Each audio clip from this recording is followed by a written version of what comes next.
गौरचन्द्राय राधिकायै तदालये कृष्णाय कृष्णभक्ताय तद्भक्ताय नमो नमः।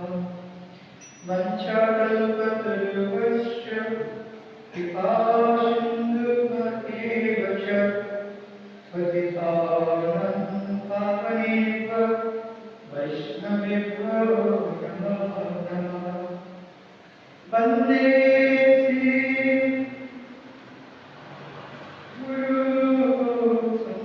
कृष्ण चैतन्य नित्यानंद समन्वित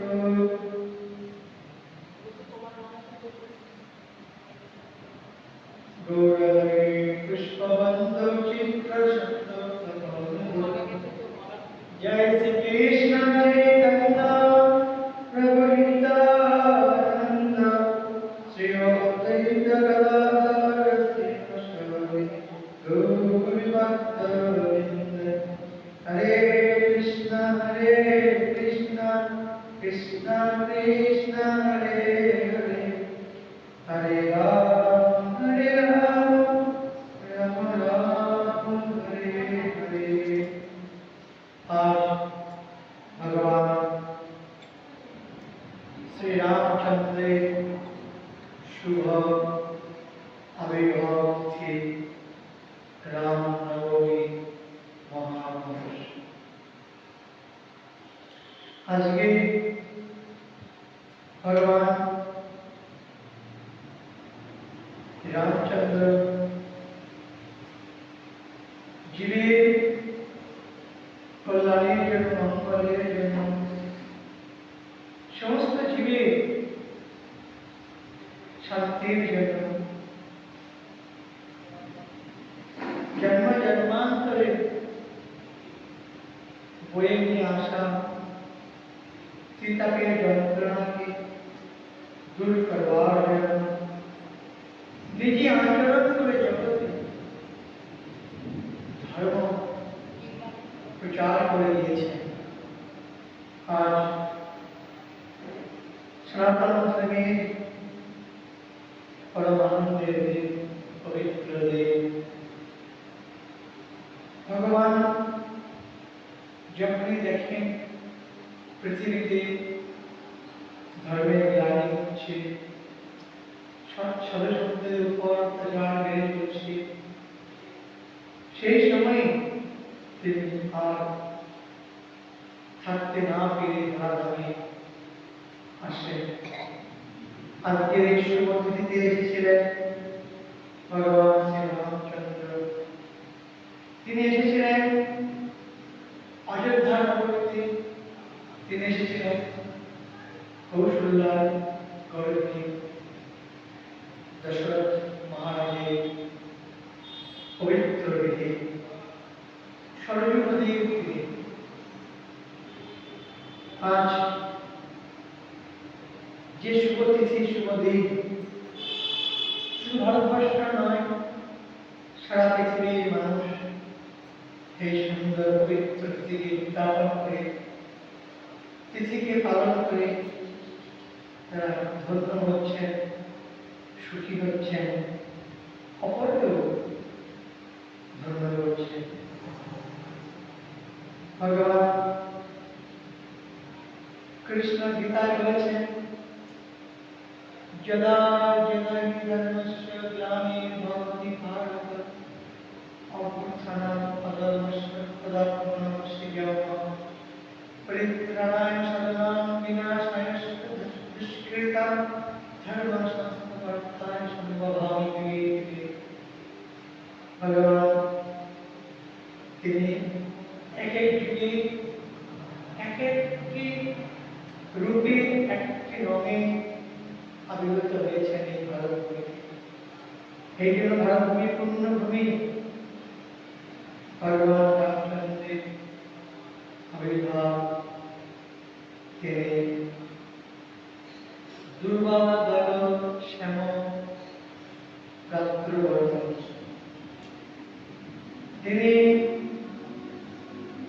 এই শুভ তিথিতে দুপুরবেলায় রামচন্দ্রের দশরথ করে আবির্ভূত হন।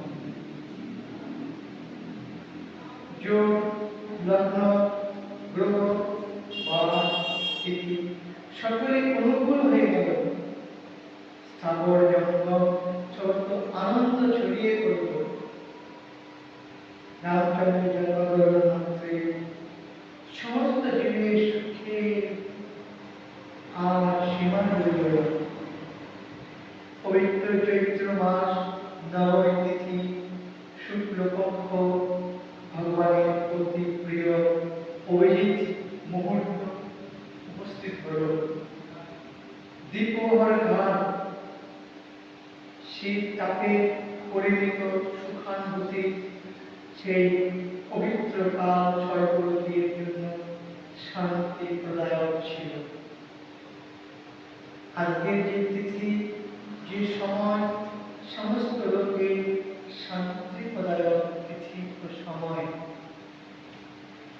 শীতল মৃদুমন্দ সুগন্ধি বায়ু প্রবাহ হইতে লাগিল। যখন ভগবান রামচন্দ্র অবতীর্ণ হচ্ছেন, শীতল বায়ু সুগন্ধি বায়ু মৃদু মৃদু ভাবে প্রবাহিত হইতে লাগিল। দেবগণ প্রসন্ন চিত্ত ছিলেন। সাধু সন্তদের মনে আনন্দের উচ্ছ্বাস ছড়িয়ে দিল। অরণ্য উদ্যান পুষ্প সম্মানে সুসজ্জিত হয়ে উঠেছিল। পর্বতমালা সকল মনে মানিক্য তারা দেদীপ্যমান হয়ে উঠেছিল। সকল নদ নদীতে অমৃতের ধারা প্রবাহিত হইতেছিল। শ্রী ভগবানের আবির্ভাব কাল উপস্থিত জেনে প্রজাপতি ব্রহ্মা দেবতাগণকে নিয়ে সুসজ্জিত বিমানে আরোহণ যাত্রা করলেন। গগনমণ্ডল দেবগণে পরিবৃত হয়ে গেল।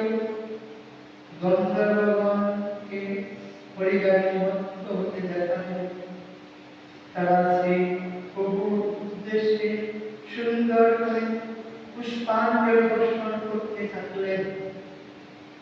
ভগবানকে অভ্যর্থনা করার জন্য প্রচন্ড রবে দুন্দুভি বাদন শুরু হয়ে গেল। নারদ মুনি দেবতা সকলে স্তুতি করতে থাকলেন আর বহুভাবে তাদের প্রীতি সেবা উপহার লাভ করতে লাগলেন।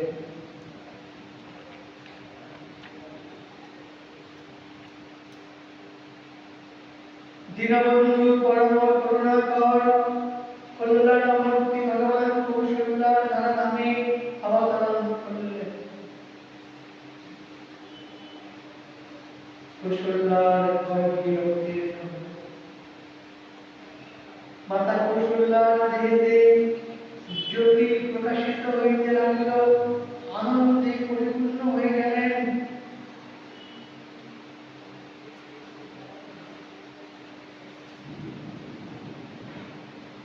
মাতা কৌশল্যার কাছে হাত জোড় করে সমস্ত দেবতাগণ প্রার্থনা করছেন যে আজ আমাদের বিশ্বের প্রভু রামচন্দ্র কৌশল্যার দেহেতে আবির্ভূত হয়েছেন।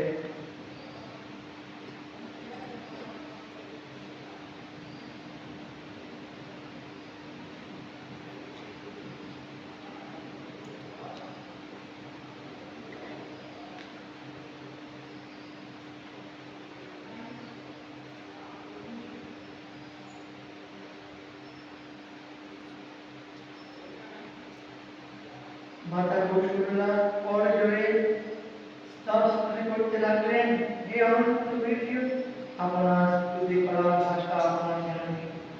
বেদ পুরাণ হতে আপনি অক্ষর ব্রহ্ম স্বয়ং, আপনি মায়াতি গুণাতি জ্ঞানাতি শ্রুতি সকল ও আপনি দয়ার সাগর, সুখের সাগর, সর্বগুণ সম্পন্ন, আর সেইভাবে আপনার মহিমা সংকীর্তন হয়ে থাকে। আমি কত ভাগ্যবতী যে সেই ভক্তবৎসল লক্ষ্মীকান্ত স্বয়ং আমার কল্যাণ নিমিত্ত সাকার রূপে আনন্দিত হয়ে আছেন। কৌশল্যা তার পুত্রকে ভগবত জ্ঞানে প্রণাম করলেন, স্তব স্তুতি করতে লাগলেন। বেদ অনুসারে আপনার প্রতি লোককে মায়া বিরচিত অনন্ত ব্রহ্মাণ্ডের স্থান আপনার আমার পর্বে অবস্থান করার হাস্যকর বৃত্তান্ত সুবিধানের প্রতীকীয় বিচলিত করিলেন। মাতা খানিকটা ব্যতিস্ত হয়েছেন দেখে ভগবান নিশ্চিত করে হাসলেন, কারণ এই অবতারে যে তাকে ভুলেরা সম্পাদন করতে হবে। মাতাকে আরো সন্তুষ্ট করার জন্য পূর্ব জন্মে রূপম লীলার বর্ণনা দিলেন, বাৎসল্য প্রীতি জাগরণ করলেন এবং মাতার প্রতি পুত্রভাব উৎপন্ন করলেন। মাতার দৃষ্টিপথে পরিবর্তনের তিনি বললেন, হে যাদব, এইরূপ পরিহার করে অতি প্রিয় বালকলীলা অভিনয় করুন, আমার তাতে পরম সুখ নিহিত। মাতার সুললিত উক্তি শ্রবণ করে সুরবতী ভগবান শিশু ধারণ করে রোদন করিতে লাগিলেন। তুলসীদাস বললেন, এই অনুপম সৌন্দর্যেরা সংকীর্তনকারী হরিপদ লাভ করে আর ভগবতী প্রতিতে উপভোগ করতে হয় না। ভগবানের জগৎ ধারণ বিপ্র দেবগণ সদসন্ত কল্যাণী নিমিত্ত ছিল। অজ্ঞানরূপ মায়ার ময়তা ত্রিগুণ সত্তরতম অন্তর্বাহ্য ইন্দ্রিয়কে স্পর্শ করিতে পারে না। সেই দিব্য তনু নিজ ইচ্ছায় নির্মিত, তা কোনো ভগবন্ধনে বসিত হয়ে ত্রিগুণাত্মক পঞ্চভৌতিক দেহ নয়। ভগবানের দেহ কেউ তৈরি করতে পারে না। ভগবানের দেহ নিজে থেকেই তৈরি হয়, ইচ্ছায় অবতীর্ণ হন, ইচ্ছায় চলে যান। মহারাজ দশরথের রাজপ্রাসাদ আনন্দে বহু রবে পরিপূর্ণ হয়ে গেল। দাসীগণ চতুর্দিকে ছোটাছুটি করতে লাগলেন। অযোধ্যার পুরবাসীগণ এই সংবাদ পেয়ে গেলেন। পুত্র জন্ম সংবাদ রাজা দশরথকে যেন ব্রহ্মানন্দের মতো অনুভূতি দান করল। তার মনে তখন প্রেমবতী দুরন্ত উচ্ছ্বাস অঙ্গ রোমাঞ্চিত হল আনন্দে। আতিশয্যের মধ্যে যেন রাজা স্মৃতিরত্নকে সামনে নিয়ে উঠে দাঁড়াতে চাইলেন। যার নাম শুনলে কল্যাণ হয় সেই প্রভু আমার যে আগমনে আছে, নিজের সৌভাগ্যের কথা মনে করে রাজা দশরথ আনন্দে আত্মহারা হয়ে গেলেন। বাদ্যকর্দের বাদ্যবৃন্দ বাজাবার নির্দেশ দিলেন। তিনি গুরু বশিষ্ঠকে রাজপ্রাসাদে আমন্ত্রণ জানালেন। ব্রাহ্মণদের সঙ্গে নিয়ে গুরুদেব বশিষ্ঠ এসে অনুপম রূপলাবণ্যযুক্ত শিশুকে দেখলেন। শিশু গুণাতীত গুণ সম্পন্ন ছিল। রাজা অতঃপর নন্দিমুখ শ্রাদ্ধ করে যথাকর্ম সংস্কার করলেন। ব্রাহ্মণদের সুবর্ণ ধেনু বস্ত্র মণিমাণিক্য দান করিলেন। নগরে নগরে ধ্বজা পতাকা তোরণে ছেয়ে গেল। সেই অনুপম নগর সজ্জা বর্ণনা করে বোঝানো কঠিন। আকাশ থেকে পুষ্প বৃষ্টি হতে লাগিল। সকলে আনন্দে মগ্ন হয়ে গেলেন। দলে দলে রমণীগণ আসতে লাগিলেন। আনন্দ আতিশয্যে রমণীগণ সহজ শৃঙ্গাররত অবস্থাতে ছুটে এল। তারা সুবর্ণ নির্মিত কলস মঙ্গলিক দ্রব্য সঙ্গে সুসজ্জিত থালা নিয়ে সুমধুর গীত পরিবেশন করতে করতে রাজপ্রাসাদে প্রবেশ করলেন। শিশুকে আলোকিত করে রমণীগণ গিয়ে সেই শিশুর চরণে সমর্পণ করে দিলেন। সুত বন্দী আদি স্তুতি গায়কগণ প্রভু পূর্ণ সংকীর্তনে মুক্ত হয়ে গেলেন। রাজা দশরথ মুক্ত হস্তে দানতি করিলেন, আনন্দে দান কালীন লাভ করা দ্রব্যাদি বিতরণ করিতে লাগলেন। নগরের অলি গলিতে বিলম্ব কস্তুরী কুমকুম চন্দন এত বেশি সিঞ্চিত হয়ে গেল যে পর্দয় পরিণত হয়ে গেল।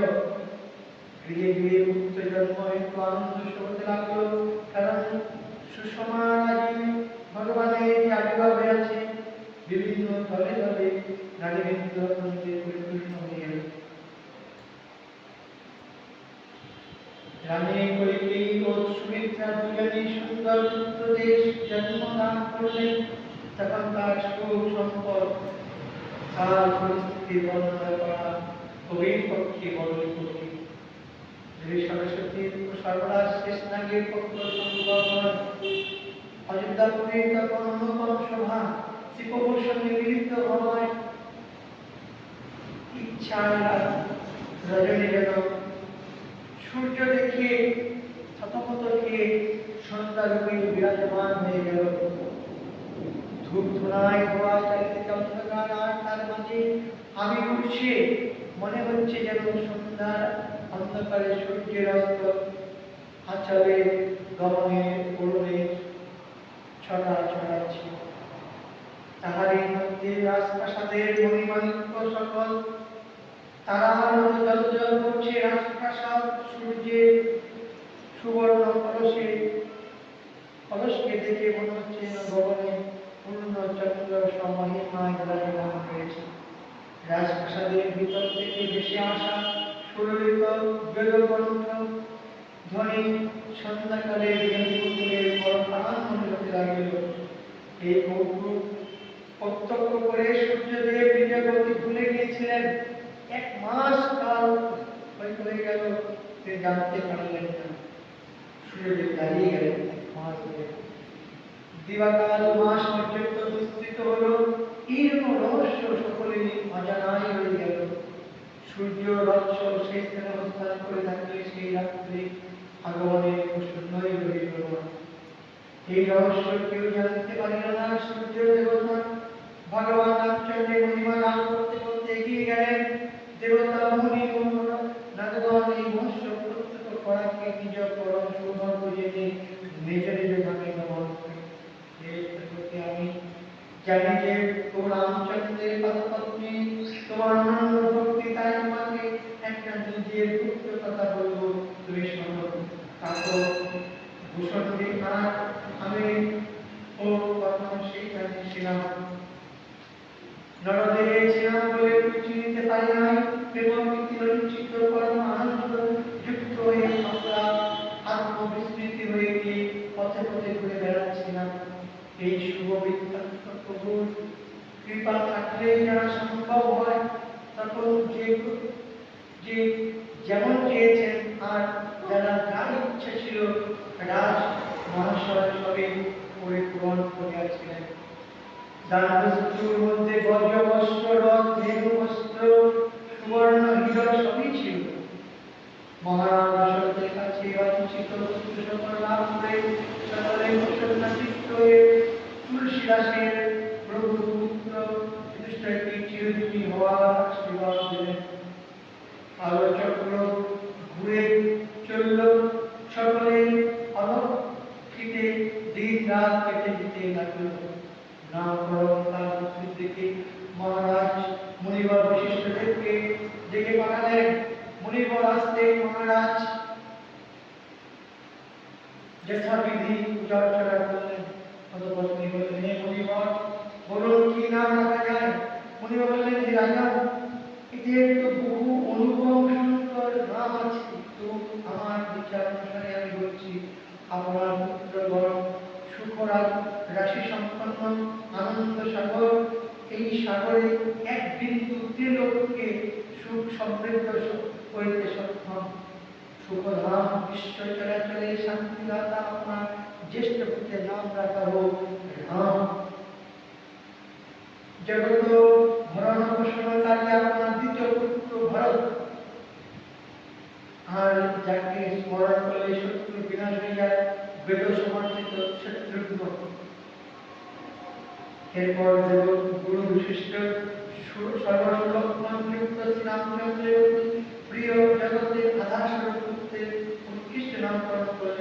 নমঃ। হৃদয় মন্থন করে গুরু বৈশিষ্ট্যদেব এই সকল নাম দিলেন।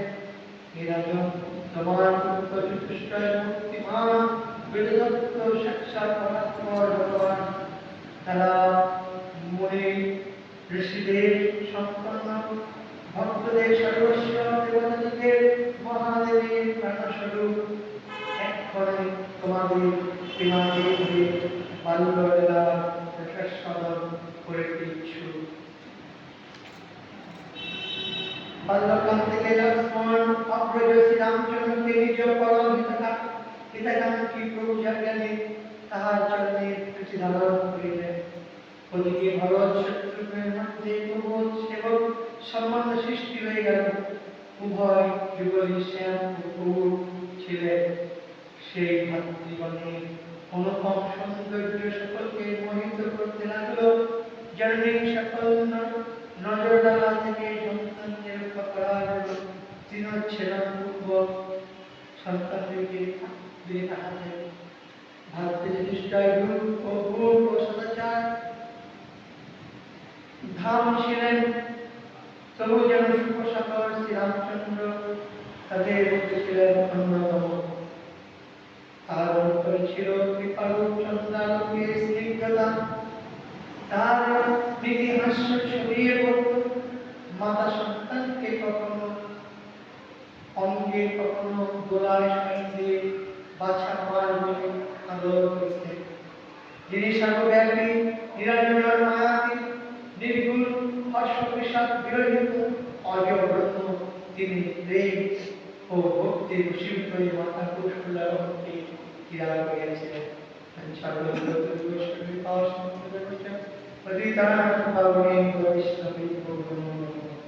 जय भगवान श्री रामचंद्र की जय, राम की जय।